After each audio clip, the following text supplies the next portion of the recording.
اور جب ہم نے بنی اسرائیل سے پختہ عہد لیا کہ تم اللہ کے سوا کسی کی عبادت نہ کرو گے، اور ماں باپ اور قرابت والے اور یتیموں اور مسکینوں سے احسان کرو گے، اور لوگوں سے اچھی بات کہو اور نماز قائم کرو اور زکوٰۃ دو، پھر تم پھر گئے مگر تم میں سے تھوڑے، اور تم منہ پھیرنے والے تھے۔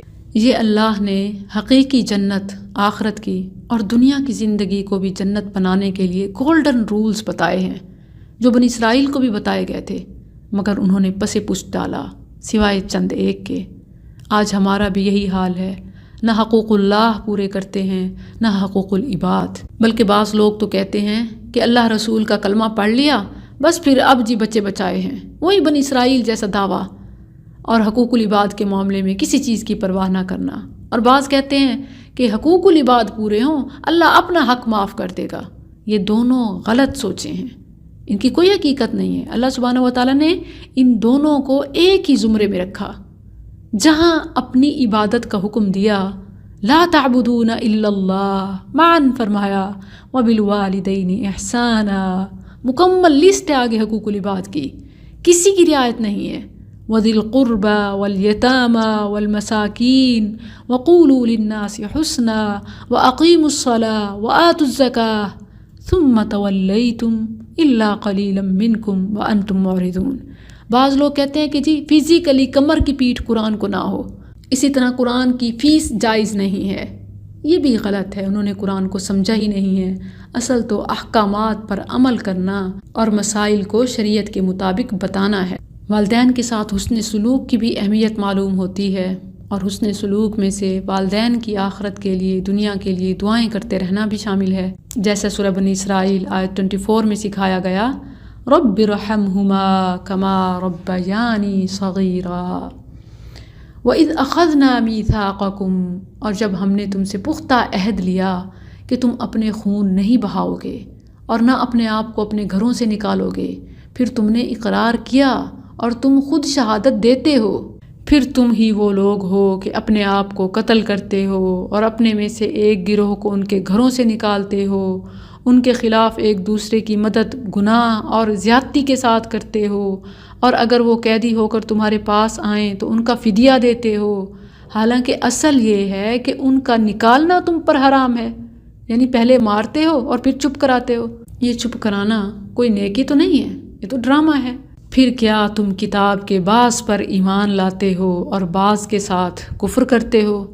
تو اس شخص کی سزا جو تم میں سے یہ کرے اس کے سوا کیا ہے کہ دنیا کی زندگی میں رسوائی ہو اور قیامت کے دن وہ سخت ترین عذاب کی طرف لوٹائے جائیں گے، اور اللہ ہرگز اس سے غافل نہیں جو تم کرتے ہو۔ یہی لوگ ہیں جنہوں نے دنیا کی زندگی آخرت کے بدلے خریدی، سو نہ ان سے عذاب ہلکا کیا جائے گا اور نہ ان کی مدد کی جائے گی۔ اور بلا شبہ یقیناً ہم نے موسیٰ کو کتاب دی اور اس کے بعد پے در پہ بہت سے رسول بھیجے، اور ہم نے مریم کے بیٹے عیسیٰ کو واضح نشانیاں دیں اور اسے پاک روح کے ساتھ قوت بخشی۔ پھر کیا جب کبھی کوئی رسول تمہارے پاس وہ چیز لے کر آیا جسے تمہارے دل نہ چاہتے تھے، تم نے تکبر کیا تو ایک گروہ کو جھٹلا دیا اور ایک گروہ کو قتل کرتے رہے، اور انہوں نے کہا ہمارے دل غلاف میں محفوظ ہیں، قلوبنا غلف، یہ دعویٰ تھا ان کا۔ بل لعنہم اللہ، بلکہ اللہ نے ان کے کفر کی وجہ سے ان پر لعنت کر دی، بس وہ بہت کم ایمان لاتے ہیں، یعنی ایمان لانے والے تھوڑے، یا جو کچھ لائے بھی صحیح تو وہ بہت تھوڑا، جبکہ اللہ کو تو مکمل چاہیے۔ اور جب ان کے پاس اللہ کے ہاں سے ایک کتاب آئی جو اس کی تصدیق کرنے والی ہے جو ان کے پاس ہے، حالانکہ وہ اس سے پہلے ان لوگوں پر فتح طلب کیا کرتے تھے جنہوں نے کفر کیا، پھر جب ان کے پاس وہ چیز آ گئی جسے انہوں نے پہچان لیا تو انہوں نے اس کے ساتھ کفر کیا، بس کافروں پر اللہ کی لعنت ہے۔ بری ہے وہ چیز جس کے بدلے انہوں نے اپنے آپ کو بیچ ڈالا کہ اس چیز کا انکار کر دیں جو اللہ نے نازل فرمائی، اس ضد کی وجہ سے کہ اللہ اپنا کچھ فضل اپنے بندوں میں سے جس پر چاہتا ہے نازل کرتا ہے، بس وہ غضب پر غضب لے کر لوٹے، اور کافروں کے لیے رسوا کرنے والا عذاب ہے۔ اور جب ان سے کہا جاتا ہے اس پر ایمان لاؤ جو اللہ نے نازل فرمایا ہے، تو کہتے ہیں ہم اس پر ایمان رکھتے ہیں جو ہم پر نازل کیا گیا، اور جو اس کے علاوہ ہے اسے وہ نہیں مانتے. یعنی حالانکہ وہ بھی تو اللہ کی طرف سے نازل شدہ ہے، پھر اس کو کیوں نہیں مانتے؟ اور یہ بھی تو ان کی کتاب میں لکھا ہے کہ اسے ماننا ہے، پھر کیسے وہ اپنے دعوے میں سچے ہیں؟ حالانکہ وہی حق ہے، اس کی تصدیق کرنے والا ہے جو ان کے پاس ہے. کہہ دے پھر اس سے پہلے تم اللہ کے نبیوں کو کیوں قتل کیا کرتے تھے اگر تم مومن تھے؟ یعنی اس کو بھی کون سا مانتے تھے، بلکہ لے آنے والوں کو ہی جھٹلاتے اور قتل تک کر دیتے. اور بلا شبہ یقیناً موسیٰ تمہارے پاس واضح نشانیاں لے کر آیا، پھر تم نے اس کے بعد بچڑا بنا لیا اور تم ظالم تھے. اور جب ہم نے تم سے پختہ عہد لیا اور تمہارے اوپر پہاڑ کو بلند کیا، پکڑو قوت کے ساتھ جو ہم نے تمہیں دیا ہے اور سنو. انہوں نے کہا ہم نے سنا اور نہیں مانا، اور ان کے کفر کی وجہ سے ان کے دلوں میں اس بچڑے کی محبت پلا دی گئی، یعنی دل اسی کے لیے پاگل ہو گئے. کہہ دے بری ہے وہ چیز جس کا حکم تمہیں تمہارا ایمان دیتا ہے اگر تم مومن ہو. کہہ دے اگر آخرت کا گھر اللہ کے ہاں سب لوگوں کو چھوڑ کر خاص تمہارے ہی لیے ہے تو موت کی آرزو کرو اگر تم سچے ہو، اور وہ ہرگز اس کی آرزو کبھی نہیں کریں گے اس کی وجہ سے جو ان کے ہاتھوں نے آگے بھیجا، اور اللہ ظالموں کو خوب جاننے والا ہے. اور بلا شبہ یقیناً تو انہیں سب لوگوں سے زیادہ کسی بھی طرح زندہ رہنے پر حریص پائے گا، اور ان سے بھی جنہوں نے شرک کیا. ان کا ہر ایک چاہتا ہے کاش اسے 1000 سال عمر دی جائے، حالانکہ یہ اسے عذاب سے بچانے والا نہیں کہ اسے لمبی عمر دی جائے، اور اللہ خوب دیکھنے والا ہے جو کچھ وہ کر رہے ہیں. قل من کان عدوا لجبریل، کہہ دے جو کوئی جبریل کا دشمن ہو تو بے شک اس نے تو اسے تیرے دل پر اللہ کے حکم سے اتارا ہے. اس کی تصدیق کرنے والا ہے جو اس سے پہلے ہے، اور مومنوں کے لیے سراسر ہدایت اور خوشخبری ہے. جو کوئی اللہ اور اس کے فرشتوں اور اس کے رسولوں اور جبریل اور میکائیل کا دشمن ہو تو بے شک اللہ سب کافروں کا دشمن ہے. اور بلا شبہ یقیناً ہم نے تیری طرف واضح آیات نازل کی ہیں، اور ان سے کفر نہیں کرتے مگر جو فاسق ہیں.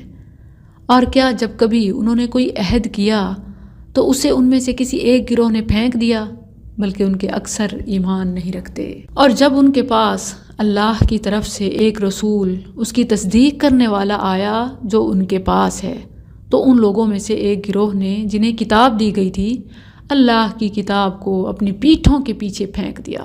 اللہ کی کتاب کو پھینکنا اگر بے ادبی کی نیت سے ہے تو بے ادبی شمار ہوگا، وگرنہ اصل بے ادبی گستاخی احکامات کو پس پشت ڈالنا ہے. اور جو پڑھتے ہوئے پڑھاتے ہوئے پیٹھ ہو جائے یا نیچے بیٹھے ہوں تو کوئی حرج نہیں ہے. ہم نے اسے سمجھنے میں غلطی کی ہے. یہاں جو مذمت ہے وہ احکامات کو پس پشت ڈالنے کی مذمت ہے. وراء ظہورہم کأنہم لا یعلمون واتبعوا ما تتلو الشیاطین، اور وہ اس چیز کے پیچھے لگ گئے جو شیاطین سلیمان کے عہد حکومت میں پڑھتے تھے. اور سلیمان نے کفر نہیں کیا، اور لیکن شیطانوں نے کفر کیا کہ لوگوں کو جادو سکھاتے تھے، اور وہ اس چیز کے پیچھے لگ گئے جو بابل میں 2 فرشتوں ہاروت و ماروت پر اتاری گئی، حالانکہ وہ دونوں کسی ایک کو نہیں سکھاتے تھے. یہاں تک کہ کہتے ہم تو محض ایک آزمائش ہیں، سو تو کفر نہ کر. پھر وہ ان دونوں سے وہ چیز سیکھتے جس کے ساتھ وہ مرد اور اس کی بیوی کے درمیان جدائی ڈال دیتے، اور وہ اس کے ساتھ ہرگز کسی کو نقصان پہنچانے والے نہ تھے مگر اللہ کے اذن کے ساتھ. سوال یہ نہیں ہے کہ جادو کی حقیقت ہے یا نہیں، سوال یہ ہے کہ اللہ نے اس سے منع کیا ہے، اس کی طرف جانا نہیں ہے، نہ کام کے لیے نہ اس کے توڑ کے لیے. لوگ ظاہر فوراً انسٹنٹ اور شارٹ کٹ کے چکر میں اس کے پیچھے بھاگتے ہیں، تو ہو سکتا ہے کہ کام تو ہو جائے مگر ایمان چلا جائے. اسی لیے فرمایا اور وہ ایسی چیز سیکھتے تھے جو انہیں نقصان پہنچاتی اور انہیں فائدہ نہ دیتی، کیونکہ دنیا میں جتنا بھی فائدہ ہو وہ آخرت کے مقابلے میں تو کوئی فائدہ نہیں ہے. حالانکہ بلا شبہ یقیناً وہ جان چکے تھے کہ جس نے اسے خریدا آخرت میں اس کا کوئی حصہ نہیں. اور بے شک بری ہے وہ چیز جس کے بدلے انہوں نے اپنے آپ کو بیچ ڈالا۔ کاش وہ جانتے ہوتے۔ میری بعض بہنیں مختلف بیماریوں اور علامتوں کو دیکھ کر پریشان ہو جاتی ہیں اور یہ کنفرم کرنا چاہتی ہیں کہ جادو ہے کہ نہیں ہے، جادو ہے کہ نہیں ہے، اور اس میں بڑی پریشان ہوتی ہیں، حالانکہ یہ آپ کا کنسرن ہی نہیں ہے۔ آپ کے ذمے جادو کے توڑ کے لیے یا اسی طرح جادو سے بچنے کے لیے اذکار پڑھنا ہے، معوذات یعنی اخلاص، فلق، ناس، آیت الکرسی، اور ایک دعا خاص طور پر اس حوالے سے ہے اعوذ بکلمات اللہ التامہ من کل شیطان وہامہ ومن کل عین لامہ۔ میں اللہ کے کامل کلمات کے ذریعے پناہ لیتا ہوں ہر ایک شیطان سے، ہر زہریلے جانور سے، اور ہر نقصان پہنچانے والی آنکھ سے۔ وَلَوْ أَنَّهُمْ آمَنُوا وَاتَّقَوْا، اور اگر واقعی وہ ایمان لاتے اور بچتے تو یقیناً اللہ کے پاس سے تھوڑا ثواب بھی بہت بہتر تھا۔ کاش وہ جانتے ہوتے۔ اے لوگو جو ایمان لائے ہو، تم راعنا ہماری رعایت کر مت کہو، اور انظرنا ہماری طرف دیکھ کہو۔ حالانکہ دونوں کا ترجمہ ٹھیک ہے۔ کیوں منع کیا گیا؟ کیونکہ رائنا کو بعض لوگ غلط معنی میں لیتے تھے، نبی صلی اللہ علیہ وسلم اور صحابہ کا مذاق اڑاتے تھے۔ اسی لیے آج بھی جو الفاظ غلط معنی میں لیے جاتے ہیں، جیسے یا علی کہنا ہو یا مولا علی کہنا ہو اور اس طرح کے یا رسول اللہ کہنا ہو، چونکہ اس کے پیچھے شرکیہ، بدعتیہ عقائد، نظریات ہیں، اسی لیے ان لفظوں کا استعمال بھی جائز نہیں ہے۔ وَلِلْكَافِرِينَ عَذَابٌ أَلِيمٌ، اور کافروں کے لیے دردناک عذاب ہے۔ اہل کتاب میں سے جن لوگوں نے کفر کیا، نہ وہ پسند کرتے ہیں اور نہ مشرکین کہ تم پر تمہارے رب کی طرف سے کوئی بھلائی اتاری جائے، اور اللہ اپنی رحمت کے ساتھ جسے چاہتا ہے خاص کر لیتا ہے، اور اللہ بہت بڑے فضل والا ہے۔ جو بھی آیت ہم منسوخ کرتے ہیں یا اسے بھلا دیتے ہیں، اس سے بہتر یا اس جیسی اور لے آتے ہیں۔ کیا تو نے نہیں جانا کہ بے شک اللہ ہر چیز پر پوری طرح قادر ہے؟ کیا تو نے نہیں جانا کہ اللہ ہی ہے جس کے لیے آسمانوں اور زمین کی بادشاہی ہے، اور اللہ کے سوا تمہارا نہ کوئی دوست ہے اور نہ کوئی مددگار؟ یا تم ارادہ رکھتے ہو کہ اپنے رسول سے سوال کرو جس طرح اس سے پہلے موسیٰ سے سوال کیے گئے، اور جو کوئی ایمان کے بدلے کفر کو لے لے تو بے شک وہ سیدھے راستے سے بھٹک گیا۔ بہت سے اہل کتاب چاہتے ہیں کاش وہ تمہیں تمہارے ایمان کے بعد پھر کافر بنا دیں، اپنے دلوں کے حسد کی وجہ سے، اس کے بعد کہ ان کے لیے حق خوب واضح ہو چکا۔ سو تم معاف کرو اور درگزر کرو یہاں تک کہ اللہ اپنا حکم لے آئے۔ بے شک اللہ ہر چیز پر پوری طرح قادر ہے۔ اور نماز قائم کرو اور زکوٰۃ دو، اور جو بھی نیکی تم اپنی جانوں کے لیے آگے بھیجو گے اسے اللہ کے پاس پالو گے۔ بے شک اللہ جو کچھ تم کرتے ہو اسے خوب دیکھنے والا ہے۔ اور انہوں نے کہا جنت میں ہرگز داخل نہیں ہوں گے مگر جو یہودی ہوں گے یا نصارہ، یہ ان کی آرزوئیں ہی ہیں۔ کہہ دے لاؤ اپنی دلیل اگر تم سچے ہو۔ کیوں نہیں؟ جس نے اپنا چہرہ اللہ کے تابع کر دیا اور وہ نیکی کرنے والا ہو تو اس کے لیے اس کا اجر اس کے رب کے پاس ہے، اور نہ ان پر کوئی خوف ہے اور نہ وہ غمگین ہوں گے۔ اور یہودیوں نے کہا نصارہ کسی چیز پر نہیں ہے، اور نصارہ نے کہا یہودی کسی چیز پر نہیں ہے، حالانکہ وہ کتاب پڑھتے ہیں۔ اسی طرح ان لوگوں نے بھی جو کچھ علم نہیں رکھتے ان کی بات جیسی بات کہی۔ اب اللہ ان کے درمیان قیامت کے دن اس کے بارے میں فیصلہ کرے گا جس میں وہ اختلاف کیا کرتے تھے۔ اور اس سے زیادہ ظالم کون ہے؟ یقیناً کوئی نہیں، جو اللہ کی مسجدوں سے منع کرے کہ ان میں اس کا نام لیا جائے اور ان کی بربادی کی کوشش کرے۔ یہ لوگ ان کا حق نہ تھا کہ ان میں داخل ہوتے مگر ڈرتے ہوئے۔ ان کے لیے دنیا ہی میں ایک رسوائی ہے اور ان کے لیے آخرت میں بہت بڑا عذاب ہے۔ افسوس کہ آج بھی فرقہ واریت کے نام پر اہل حق کے لیے مساجد کے دروازے بند کر دیے جاتے ہیں۔ اللہ کے حکم کے مطابق یقیناً ایسے لوگ ظالم ہیں۔ وَلِلَّهِ الْمَشْرِقُ وَالْمَغْرِبُ، اور اللہ ہی کے لیے مشرق و مغرب ہے۔ تو تم جس طرف رخ کرو سو وہیں اللہ کا چہرہ ہے، بے شک اللہ وسعت والا سب کچھ جاننے والا ہے۔ اس سے یہ بھی معلوم ہوتا ہے کہ اگر لا علمی یا غلطی کی وجہ سے دوسری طرف منہ کر کے نماز پڑھ لی اور بعد میں قبلہ کی سمت معلوم ہوئی تو نماز کو لوٹانے کی ضرورت نہیں ہے۔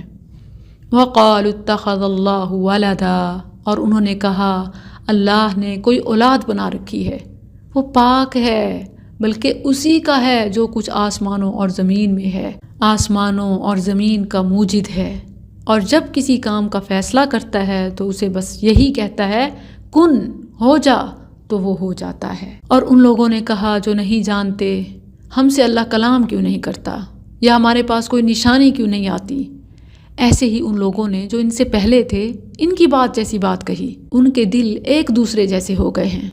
بے شک ہم نے ان کے لیے آیات کھول کر بیان کر دی ہیں جو یقین کرتے ہیں۔ بے شک ہم نے تجھے حق کے ساتھ خوشخبری دینے والا اور ڈرانے والا بنا کر بھیجا ہے، اور تجھ سے جہنم والوں کے بارے میں نہیں پوچھا جائے گا، اور تجھ سے یہودی ہرگز راضی نہیں ہوں گے اور نہ نصارا، یہاں تک کہ تو ان کی ملت کی پیروی کرے۔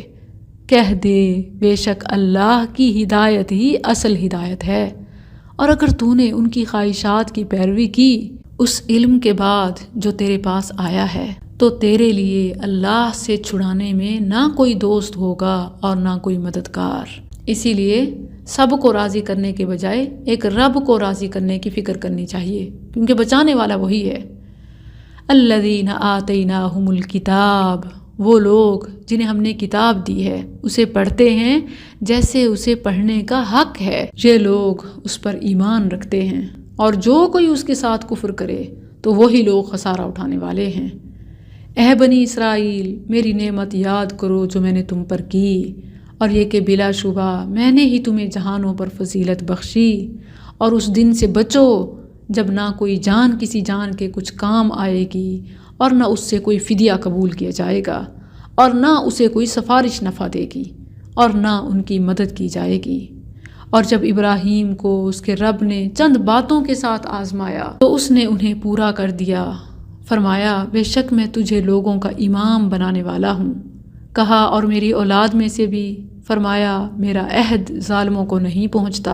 اور جب ہم نے اس گھر کو لوگوں کے لیے لوٹ کر آنے کی جگہ اور سراسر امن بنایا، اور تم ابراہیم کی جائے قیام کو نماز کی جگہ بناؤ، اور ہم نے ابراہیم اور اسماعیل کو تاکیدی حکم دیا کہ تم دونوں میرے گھر کو طواف کرنے والوں اور اعتکاف کرنے والوں اور رکوع کرنے والوں اور سجدہ کرنے والوں کے لیے پاک صاف رکھو۔ اور جب ابراہیم نے کہا اے میرے رب، اس جگہ کو ایک امن والا شہر بنا دے اور اس کے رہنے والوں کو پھلوں سے رزق دے جو ان میں سے اللہ اور یوم آخرت پر ایمان لائے، فرمایا اور جس نے کفر کیا تو میں اسے بھی تھوڑا سا فائدہ دوں گا، پھر اسے آگ کے عذاب کی طرف بے بس کروں گا، اور وہ لوٹنے کی بری جگہ ہے۔ اور جب ابراہیم اس گھر کی بنیادیں اٹھا رہا تھا اور اسماعیل بھی، تو کیا دعا مانگ رہے تھے؟ اے ہمارے رب، ہم سے قبول فرما، بے شک تو ہی سب کچھ سننے والا، سب کچھ جاننے والا ہے۔ اے ہمارے رب، اب یہ جو آیت ہے ربنا وجعلنا، یہ اولاد کے نیک بننے کے لیے بہترین دعا ہے۔ اے ہمارے رب، اور ہمیں اپنے لیے فرما بردار بنا، اور ہماری اولاد میں سے بھی ایک امت اپنے لیے فرما بردار بنا، اور ہمیں ہمارے عبادت کے طریقے دکھا، اور ہماری توبہ قبول فرما، بے شک تو ہی نہایت توبہ قبول کرنے والا، نہایت رحم والا ہے۔ اے ہمارے رب، اور ان میں انہی میں سے ایک رسول بھیج جو ان پر تیری آیات پڑھے اور انہیں کتاب و حکمت سکھائے اور انہیں پاک کرے، بے شک تو ہی سب پر غالب کمال حکمت والا ہے۔ اور کون ہے جو ابراہیم کی ملت سے بے رغبتی کرے گا سوائے اس کے جس نے اپنے آپ کو بے وقوف بنا لیا، اور بے شک ہم نے اسے دنیا میں چن لیا، اور بلا شبہ وہ آخرت میں یقیناً صالح لوگوں سے ہے۔ جب اس سے اس کے رب نے کہا فرما بردار ہو جا، اس نے کہا میں جہانوں کے رب کے لیے فرما بردار ہو گیا۔ اور اسی کی وصیت ابراہیم نے اپنے بیٹوں کو کی، اور یعقوب نے بھی، اے میرے بیٹو، بے شک اللہ نے تمہارے لیے یہ دین چن لیا ہے، تو تم ہرگز فوت نہ ہونا مگر اس حال میں کہ تم فرما بردار ہو، ہمیں بھی اسی کی دعا کرنی چاہیے کہ اللہ ہمارا خاتمہ بالخیر ہو۔ اللہم احسن عاقبتنا فی الامور کلیہا واجرنا من خزی الدنیا وعذاب الآخرہ۔ ام کنتم شہداء، یا تم موجود تھے جب یعقوب کو موت پیش آئی، جب اس نے اپنے بیٹوں سے کہا میرے بعد کس چیز کی عبادت کرو گے؟ انہوں نے کہا ہم تیرے معبود اور تیرے باپ دادا ابراہیم اور اسماعیل اور اسحاق کے معبود کی عبادت کریں گے جو ایک ہی معبود ہے، اور ہم اسی کے لیے فرما بردار ہیں۔ یہ ایک امت تھی جو گزر چکی، اس کے لیے وہ ہے جو اس نے کمایا، اور تمہارے لیے وہ جو تم نے کمایا، اور تم سے اس کے بارے میں نہیں پوچھا جائے گا جو وہ کیا کرتے تھے۔ اور انہوں نے کہا یہودی ہو جاؤ یا نصرانی، ہدایت پا جاؤ گے۔ کہہ دے بلکہ ہم ابراہیم کی ملت کی پیروی کریں گے جو ایک اللہ کا ہونے والا تھا اور مشرکوں سے نہ تھا۔